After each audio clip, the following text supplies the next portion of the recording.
at 1:30 p.m. for October the 8th, 2020.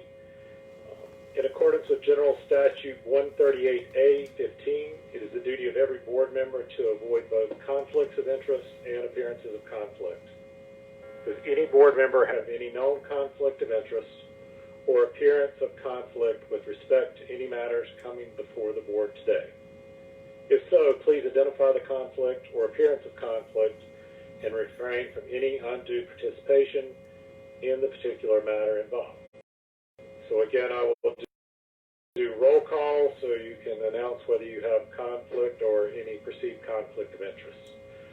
So I will actually, instead of alphabetically, I'll go across my screen today so you know where you are. Mr. Talent. I believe you're on mute. Sorry. None. Thank you. Ms. Carmichael. No conflict. Thank you. Mr. Morgan. Morgan.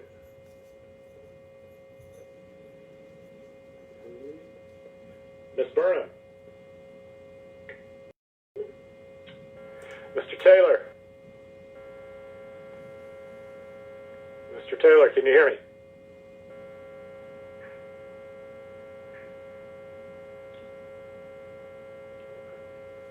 Don, do you think we have any audio difficulties? No, I'm not showing them as being. I know. It looks like they're. Or none. Thank you, Mr. Taylor. Okay. Ms. Scotton. None. Ms. LaFrance. No conflict. Mr. Warren. No conflicts. And then I will go back to Mr. Morgan. That's the only one we could not hear you, Cal. You're muted there. Mr. Morgan, it does show you're muted now. Would you try one more time? And then we'll go for a head nod if you can.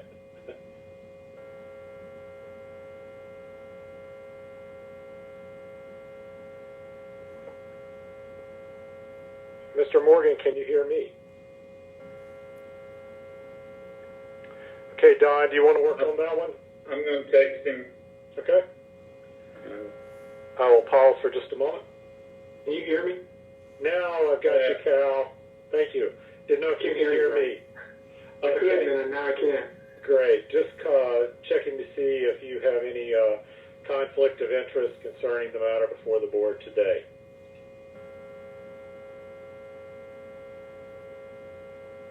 Oop, now he's gone.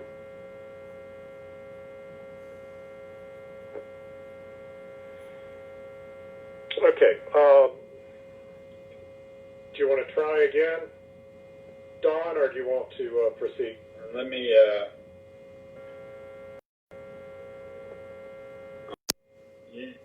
you went off, did you?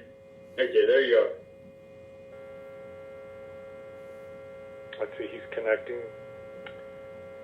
Can you hear me now, Mr. Morgan? I can hear you. Great. Any perceived conflict of interest for the matter before the board today? Thank you. Very good. Then we will get started. This meeting today is to consider 21 NCAC 57B.0615. Staff has made a recommendation for us to move forward with this. That is important to all of you. And it is my understanding that Ms. Panago and Mr. Rogers have one minor modification to this, so I will ask for them to clarify that, please. Yes. Before we get into it, the minor modification is in number 4 at the bottom. It should read, until March 31st, 2021, schools and course sponsors may offer remote asynchronous distance learning for qualifying education courses, and then the rest is the same. So we're just adding the word asynchronous there because in 2 above it's synchronous, so there's a distinction, and that clarifies it. And I think Mike Warren, for pointing that out, he noticed that. I think that makes it clearer. Does anyone have any questions from the board concerning Ms. Panico's comments to the modification? I see some heads saying no. Very good. We have this before us today. Is there anyone that would like to make a motion? Right. Mr. Taylor. Yes. I make a motion that we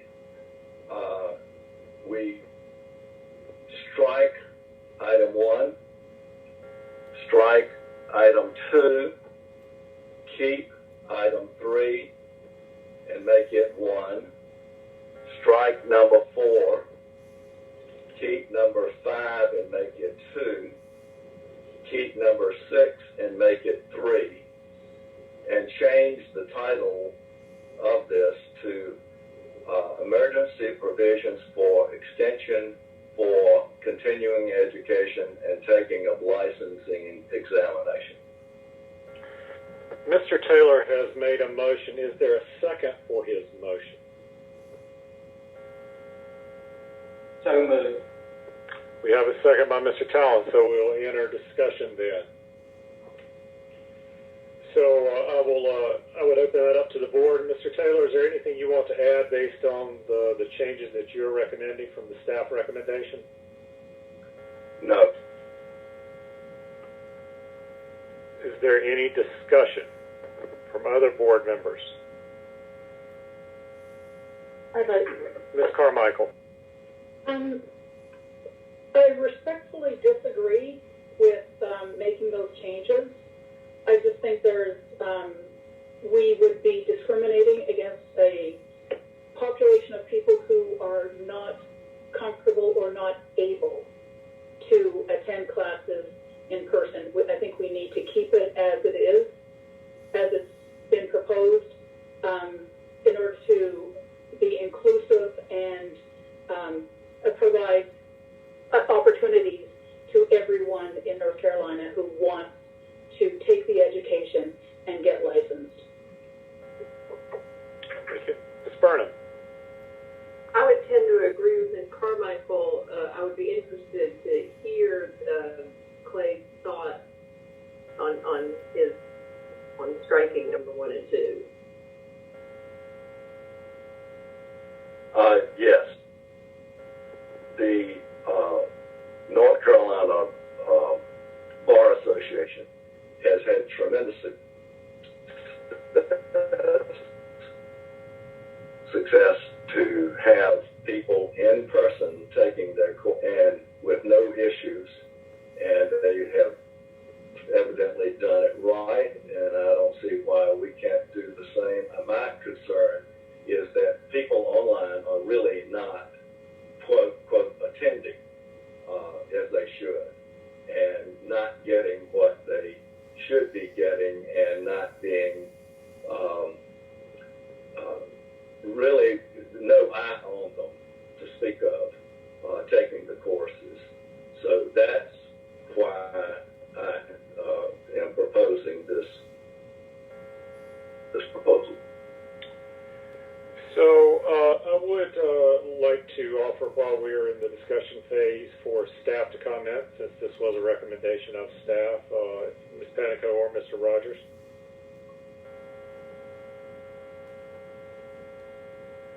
Go ahead, Sandra, You start. want me to start first? Okay. So the reason that we're recommending this change is because the General Assembly just passed a new law stating that state agencies, including boards, shall, if it's in the public interest, including public health, safety, welfare, and economic well-being, shall delay collection or modify collection, delay renewal dates, or delay or modify educational requirements. And they just passed an extension of the original law that was in August. They passed this to extend until March 31st, 2021, or until the Governor's Executive Order 116 is rescinded, whichever is earlier. And so for that reason, we included this March 31st, 2021 date within this proposed rule. And so boards are being asked to explain why it is, what they've done to comply with the statute. And so for that reason, we thought it made sense to do this. In addition, I'm looking at this memo from Jim Park with the appraisal subcommittee recommending these changes. Well, actually, I might be misstating that, Dawn. Stating these are They're permitted changes by the AQB and the ASC agree. Right, so this is consistent with what, with this appraisal subcommittee memo and consistent with the General Assembly's recent change in the law. But I'm open to any questions you have about that. Are there comments from other board members? Mr. Warren?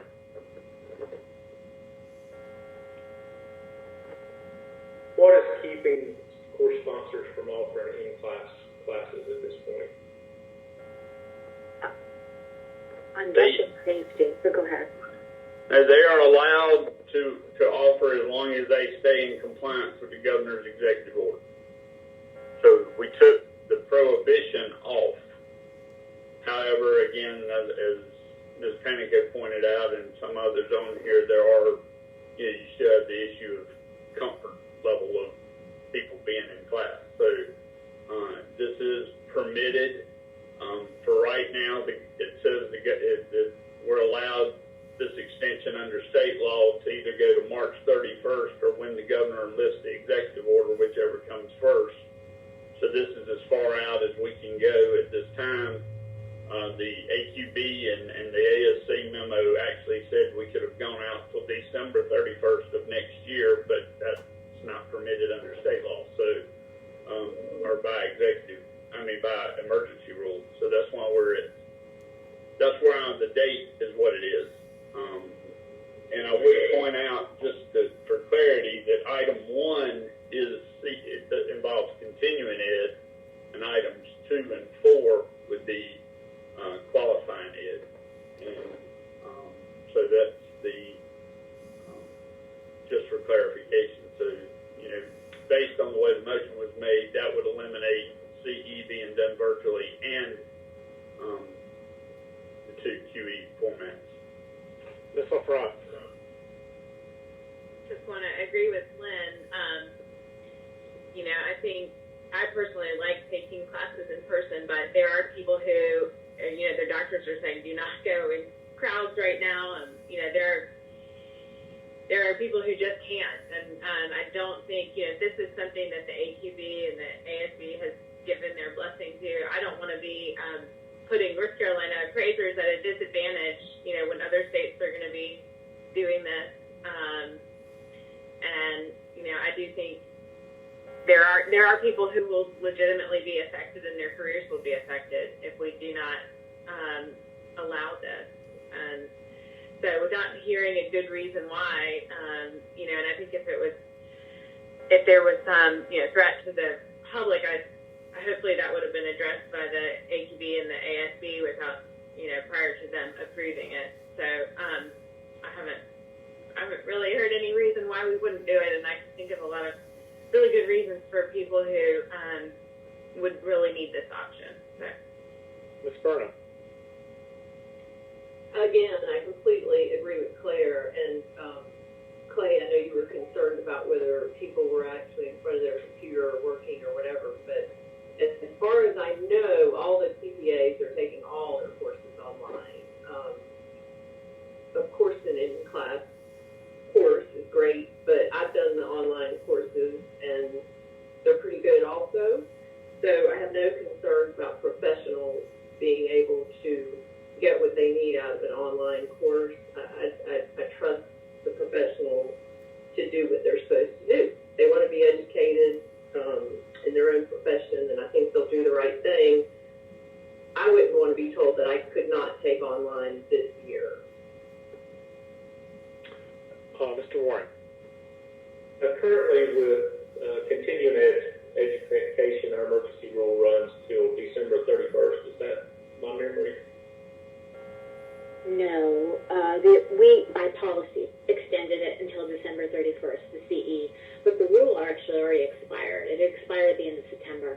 Okay. The emergency rule, that previous emergency rule. Okay. In addition, I just want to point out that this is a May, so no course provider is required to do it this way. They can still offer in person if they, decide to. This is just another option. I just wanted to make sure that people knew that. And it is a temporary option, not a permanent option. Exactly. comments from any board, Ms. Carmichael?